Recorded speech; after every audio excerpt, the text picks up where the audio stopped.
Last week in Las Vegas, I attended the Leadership and Sales annual event of Hitachi Vantara, the company I have the pleasure to work for. I got plenty of learnings from executives and speakers alike, but for today, let me share with you some leadership lessons from Alison Levine, from her climbing to Mountain Everest. Her first lesson has to do with how to climb a mountain. I didn't know, but apparently you go to base camp, then spend a couple of nights and go to Camp 1. At Camp 1, you spend one night and go down the following day to base camp. Then the next day, you go up to Camp 1, spend one night, go up to Camp 2, spend a couple of nights, and guess what? You get back to base camp. And you do so in each base camp. The reason is because at that high altitude, you need to get your body adapted to the conditions. Then Alison learned that sometimes the fact that you are going backwards does not mean that you are not advancing on our journey. The second lesson she drew was from an area called the Dead Zone. It's an area around 1 kilometer away from the summit. Their bodies are literally deteriorating at that high altitude.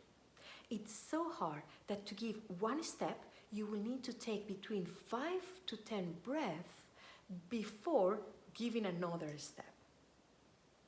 Then she learned that those who make to the top are not necessarily the strongest, the fastest, or the best, but those who are relentless in giving one step after the other, those who never give up, and those who always show up. And then the third lesson, she got it from the very last day when they were looking at the summit. It was just 50 meters away, but then the weather changed dramatically and it was very risky. So they needed to make that hard decision to just go back. Alison knew that getting to the top was optional, but getting back alive was mandatory. Back in the States, she was invited to a party where she was introduced as someone who had climbed Mountain Everest. Then someone asked, "But you did it to the top?" To what she said, "Well, not necessarily," and then started explaining the story. At the end, the guy said, "But if you didn't get to the top, it means you didn't climb Mountain Everest, didn't you?" To what she responded, "Where do you work?" And he said, "At JP Morgan."